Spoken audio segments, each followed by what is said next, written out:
In a surprising turn of events, Nikki Haley, the former South Carolina governor in the U.S., announced that she was suspending her long-shot campaign for the Republican presidential nomination. She will no longer be trying to run for the White House. Her decision came on the heels of Super Tuesday, where former President of the United States, Donald Trump, managed to secure victories in 14 out of 15 Republican nominating contests. Haley's exit has cleared the way for a Trump-Biden rematch. Our next report gets you more on this.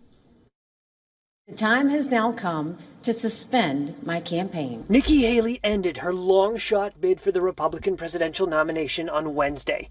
The former South Carolina governor's decision to bow out of the contest ensures that former President Donald Trump will be the Republican Party's candidate in a November rematch with Democratic President Joe Biden. Haley made her announcement in Charleston, South Carolina, a day after Super Tuesday, when Trump beat her soundly in 14 of 15 Republican nominating contests. I have no regrets. Haley congratulated Trump on his victory, but unlike most of the other former Republican contenders to challenge the presumptive nominee, she pointedly declined to endorse him for now. It is now up to Donald Trump to earn the votes of those in our party and beyond it who did not support him. And I hope he does that. It is noteworthy the number of voters that she is getting in some of these states. You know, sometimes it's a little bit closer to 40%, maybe it's, some states closer to 20%, but that's a significant percentage of the Republican electorate that is already saying, yeah, I'm not still with Trump. Lori Cox-Hahn is a professor of political science at Chapman University.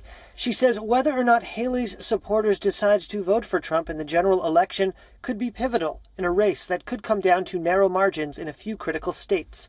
I think that is an indication that he seems to be underperforming in some of these states where some of the polls had him at going in.